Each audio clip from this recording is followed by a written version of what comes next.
सभी मित्रों को नमस्कार। ओशो फ्रेग्रेंस की तरफ से शिव शक्ति साधना शिविर का आयोजन हो रहा है। आप जानते ही होंगे कि मनुष्य जाति में संभवतः भगवान शिव प्रथम बुद्ध पुरुष हैं, फर्स्ट एनलाइटेंड पर्सन, जिन्होंने विधिवत ध्यान का विज्ञान दिया और ऐसा विज्ञान दिया जो अपने आप में परिपूर्ण है। ओशो कहते हैं कि उन 112 विधियों में और कुछ जोड़ा नहीं जा सकता, कुछ घटाया भी नहीं जा सकता। अपने आप में बिल्कुल कंप्लीट साइंस है वह।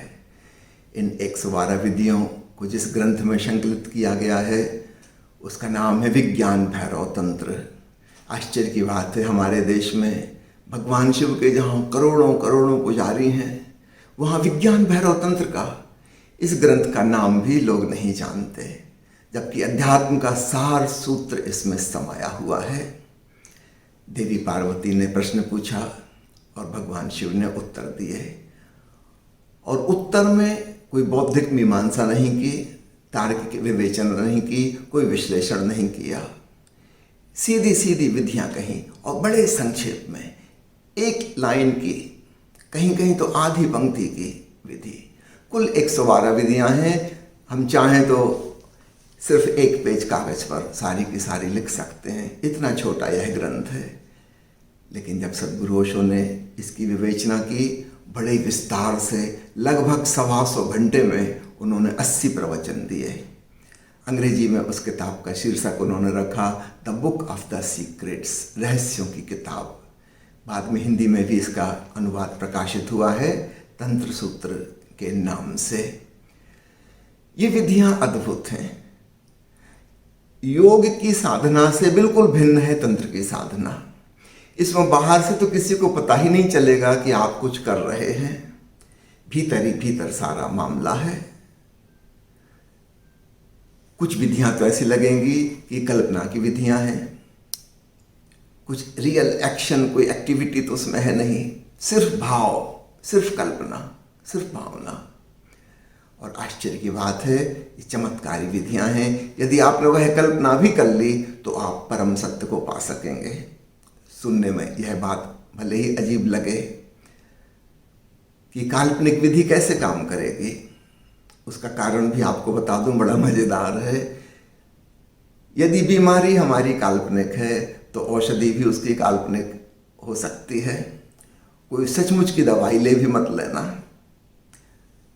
हमारी आत्मा परमात्मा स्वरूप है, यह तो है तथ्य, लेकिन हम आइडेंटिफाइड हो गए अपने तन से, मन से। हम अपने आप को कुछ और समझने लगे। ये बीमारी ही कल्पित है। इससे ठीक विपरीत कल्पना में अगर हम गहराई से बैठ सकें तो कल्पना से कल्पना कट जाती है।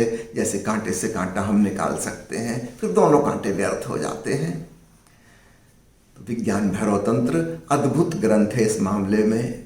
बाहर से किसी को भी पता भी नहीं चलेगा कि आप कोई ध्यान की विधि कर रहे हैं, और भीतर भीतर अद्भुत रूपांतरण घटित हो जाएगा। विज्ञान इसे नाम दिया गया है क्योंकि यह वो जो ज्ञाता चैतन्य हमारे भीतर, ज्ञान की क्षमता जिसकी है, consciousness is the capacity to know, तो हमारे भीतर वह मौजूद है, सबके भीतर मौजूद है। और साइंस के अर्थ में भी इसको समझना, तंत्र का मतलब होता है टेक्निक, टेक्नोलॉजी। तो विज्ञान भैरव तंत्र ध्यान में डूबने की टेक्नोलॉजी है। ये कोई फिलॉसफी का शास्त्र नहीं है, इसमें किसी सिद्धांत की विवेचना नहीं है। लेकिन अगर तुमने ये विधियां की तो तुम सिद्ध हो जाओगे। सिद्धांत नहीं, सिद्धावस्था प्राप्त हो जाएगी। और भैरव का अर्थ होता है द्वंद्व के पार, बियॉन्ड डुअलिटी। इसलिए भगवान शिव को हम कहते हैं भैरव, देवी पार्वती को कहते हैं भैरवी, अर्थात ट्रांसेंडेंटल, बियॉन्ड ऑल डुअलिटीज, अद्वैत में प्रतिष्ठित जो हो गए हैं। तो ये विधियां उस अद्वैत में जाने की विधियां हैं। दूसरी महत्वपूर्ण बात विज्ञान भैरव तंत्र की, इसके लिए किसी आस्था की, विश्वास की, मान्यता की, धारणा की, सिद्धांत की कोई ज़रूरत नहीं है। कहीं मंदिर जाने की, कोई तीर्थ यात्रा करने की आवश्यकता नहीं है। अपना तन ही वह प्रयोगशाला है जिसके भीतर हमें ध्यान का प्रयोग करना है। वैज्ञानिक की प्रयोगशाला बाहर होती है, वहाँ वह एक्सपेरिमेंट करता है। साधक की प्रयोगशाला उसकी स्वयं की अंतरात्मा है, जहाँ वह एक्सपीरियंस करता है। बस इतना ही फर्क है। साइंटिस्ट एक्सपेरिमेंट करता है, साधक एक्सपीरियंस करता है, उसे स्वयं अनुभव होता है, और अनुभव ही काम का है, सिद्धांत काम के नहीं। अगली बात बहुत महत्वपूर्ण इस ग्रंथ के बारे में कि देवी पार्वती ने सवाल किया है। हमारे देश में बहुत से शास्त्र हैं, उसमें गुरु भी पुरुष है और पूछने वाले शिष्य भी पुरुष हैं। मेल माइंड दोनों तरफ से काम कर रहा है। निश्चित रूप से अलग प्रकार की विधियां उनमें बताई गई हैं। क्योंकि इसमें एक स्त्री पूछ रही है और इसलिए विधियां भी अलग ढंग की हैं। भगवान शिव ने जो उत्तर दिया है, शायद किसी अन्य शिष्य को ऐसा उत्तर ना देते। इसमें बहुत सी ऐसी विधियां हैं जो स्त्रियों के बड़े काम की हैं। योग की विधियां सभी स्त्रियों के काम की नहीं है। महावीर का साधना का उपक्रम कि बुद्ध का साधना उपक्रम अधिकांश स्त्रियों के काम का नहीं है। भगवान कृष्ण गीता में अर्जुन को उपदेश देते हैं आज्ञा चक्र पर ध्यान साधने के लिए। ये तो क्षत्रिय किस्म के व्यक्ति के लिए, अर्जुन जैसे योद्धा के लिए काम का है। एक स्त्री को जिसको अपना घर द्वार संभालना है, जिसको प्रेमपूर्ण, करुणावान, दयावान होना है, सहनशील, क्षमाशील होना है, उसके लिए आज्ञा चक्र की विधि काम की नहीं होंगी, उसके लिए कुछ और काम का होगा। इसलिए यह ग्रंथ अद्भुत है, विज्ञान भैरव तंत्र, क्योंकि एक शिष्या के द्वारा पूछे गए सवाल का उत्तर भगवान शिव ने दिया है। इतनी सारी विधियां क्यों कहीं? क्योंकि दुनिया में बहुत प्रकार के लोग हैं, रुचि रुझान उनके अलग हैं, उनके व्यक्तित्व के रंग ढंग अलग हैं। इस छोटे से ग्रंथ में उन्होंने वह सब कह दिया जो आज तक किसी मनुष्य के काम आया, आ रहा है या भविष्य में भी आ सकता है। ओशो कहते हैं इसमें और कुछ जोड़ घटाना नहीं हो सकता। अपने आप में यह परिपूर्ण शास्त्र है, विज्ञान, ध्यान का विज्ञान है। कह सकते हैं हम इसको science of the soul, science of the consciousness. बड़ी छोटी छोटी विधियां हैं। जब पहली बार पढ़ो तो ऐसा लगता नहीं कि इस विधि से क्या होगा, लेकिन जब करो, उसमें डूबो, तब पता चलता है कि कैसा जादुई उसका परिणाम है। तो प्यारे मित्रों, शिव शक्ति साधना शिविर में हमने ओशो के इन 80 प्रवचनों का उपयोग किया है और साथ में 10 प्रवचन और हैं जो उन्होंने शिव सूत्र पर दिए हैं। विज्ञान भैरव तंत्र के प्रवचन अंग्रेजी में हैं, शिव सूत्र के प्रवचन हिंदी में हैं। तो हिंदी के प्रवचन इस साधना शिविर में सुनाए जाएंगे और विज्ञान भैरव तंत्र की विधि में हम डूबेंगे। असली बात है विधि। जब हम विधि में डूबते हैं तो शिव सूत्र में क्या कहा गया है वो हमें स्वयं अनुभव हो जाएगा। किसी तर्क वितर्क की जरूरत नहीं है, किसी बौद्धिक ऊहापोह की जरूरत नहीं है। स्वयं अनुभव करो और जान लो। तो भगवान शिव आग्रह नहीं करते कि मेरी बात मानो, कि मुझ पर भरोसा करो, कि विश्वास करो, कि श्रद्धा करो। नहीं, कुछ भी जरूरत नहीं है। ना ही किसी त्याग तपस्या की जरूरत है, ना ही घर परिवार छोड़ के जाना है। अपने घर में अपना काम धाम करते हुए, अपनी नौकरी व्यवसाय करते हुए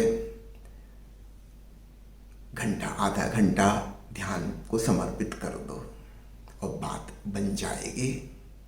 तो ये विधियां, बहुत सारी विधियां हैं। हम चुन चुन कर ऐसी विधियों का उल्लेख करेंगे जो अधिकांश लोगों के काम आ सकती हैं। फिर उसमें से भी आप चुनना। तो एक सप्ताह में हम आपको 15 विधि कराएंगे। उस 15 में से हो सकता है कोई 2, 3 या कोई एक आपको क्लिक कर जाए। जिस विधि में आपको गहराई मिल जाए वो आपके लिए, बाकी की 111 को भूल जाना, उनकी कोई ज़रूरत नहीं है। यदि हमारी प्रकृति के अनुकूल विधि हमें मिल गई तो बड़ी तीव्र गति से आध्यात्मिक यात्रा हो जाती है, हम अपने जीवन के केंद्र में पहुंच जाते हैं। यदि हमने गलत विधि चुन ली जो हमारी प्रकृति के अनुकूल नहीं है तो फिर बड़ी मुश्किल है। वो यात्रा या तो बहुत कठिन हो जाती है या असंभव ही हो जाती है, हम मंजिल को नहीं पा पाते वो, क्योंकि वह मार्ग हमारे लिए नहीं था। तो बहुत मार्ग हैं, अपनी पसंद का मार्ग चुनना। लेकिन पता कैसे चलेगा कि कौन हमारे लिए अनुकूल बैठेगा? तो थोड़ा सा ट्रायल एंड एरर, थोड़ा कर करके देखना होगा।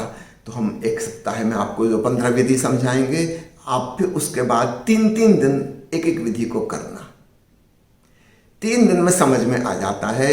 यदि अचानक आपको लगे कि हाँ कुछ क्लिक हो गया, असीम शांति की गहराई में डुबकी लग गई, एक क्लियर अंडरस्टैंडिंग पैदा हो गई, जैसे कोई तीसरी आंख खुल गई हो विवेक की, कोई जीवन का रहस्य अचानक समझ आ गया, तो बस फिर वही विधि तुम्हारे लिए है। फिर कुछ और सुनने समझने करने की जरूरत नहीं है।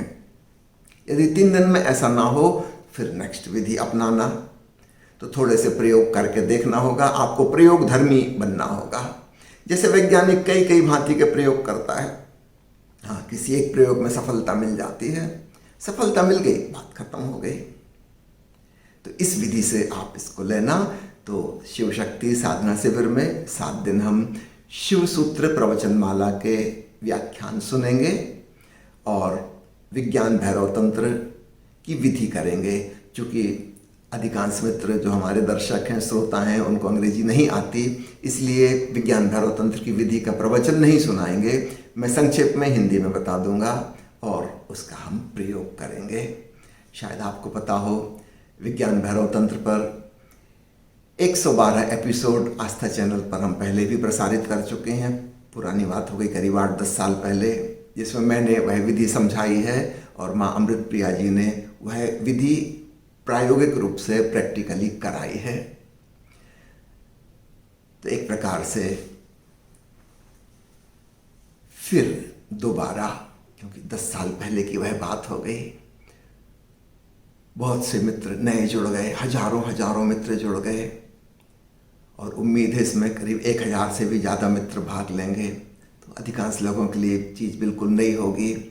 इस ग्रंथ पर बोलते हुए ओशो ने एक बड़ी अद्भुत बात कही कि भगवान शिव के द्वारा दी गई वो 112 तंत्र विधियाँ ऐसी लगती हैं जैसे कोई प्राचीन पर्वत, करोड़ों वर्ष पुराना। विधियाँ इतनी प्राचीन हैं और साथ ही इतनी ताजी और नई कि जैसे अभी अभी सुबह सूरज की धूप में चमकते हुए ओशकण, इतनी ताजी भी, क्योंकि इनको प्रयोग में नहीं लाया गया है। हमारे देश में कहानी किस्से वाले शास्त्र प्रसिद्ध हो जाते हैं। महाभारत प्रसिद्ध है, रामायण प्रसिद्ध है, घर घर में रामायण रखी हुई है, कहानी किस्से हैं। हमारी बचकानी बुद्धि कथाओं में उलझ जाती है, जहां असली अध्यात्म का सार सूत्र है वो हम चूक ही जाते हैं। आप 1000 हिंदुओं से पूछ लो, विज्ञान भैरव तंत्र का नाम सुना है इस ग्रंथ का? अधिकांश लोग मना कर देंगे, 999 मना कर देंगे, कभी तो नाम ही नहीं सुना हमने। सार सूत्र की बात प्रचलित नहीं हो पाती। व्यर्थ के कहानी किस्से बचकानी बुद्धि वाले लोगों को बड़े रुचते हैं, वो खूब ख्याति अर्जित कर लेते हैं। तो प्यारे मित्रों, धर्म के गुप्त रहस्यों में प्रवेश करने का जिसका भाव हो, इस साधना शिविर में 1 सप्ताह के लिए शामिल होइए। रविवार को छुट्टी का दिन है, तो सुबह से लेकर दोपहर तक, और बाकी दिन एक सुबह शाम 1.5 घंटे का सेशन होगा। सुबह 7 बजे, शाम को 7:30 बजे, ताकि आपकी दिनचर्या में भी आपको कोई विशेष परिवर्तन ना करना पड़े। आप अपने काम धाम भी करते रहें रूटीन वाले, और ध्यान साधना भी सीख जाएं। तो 1 हफ्ता जरूर इसमें आप अर्पित कीजिए।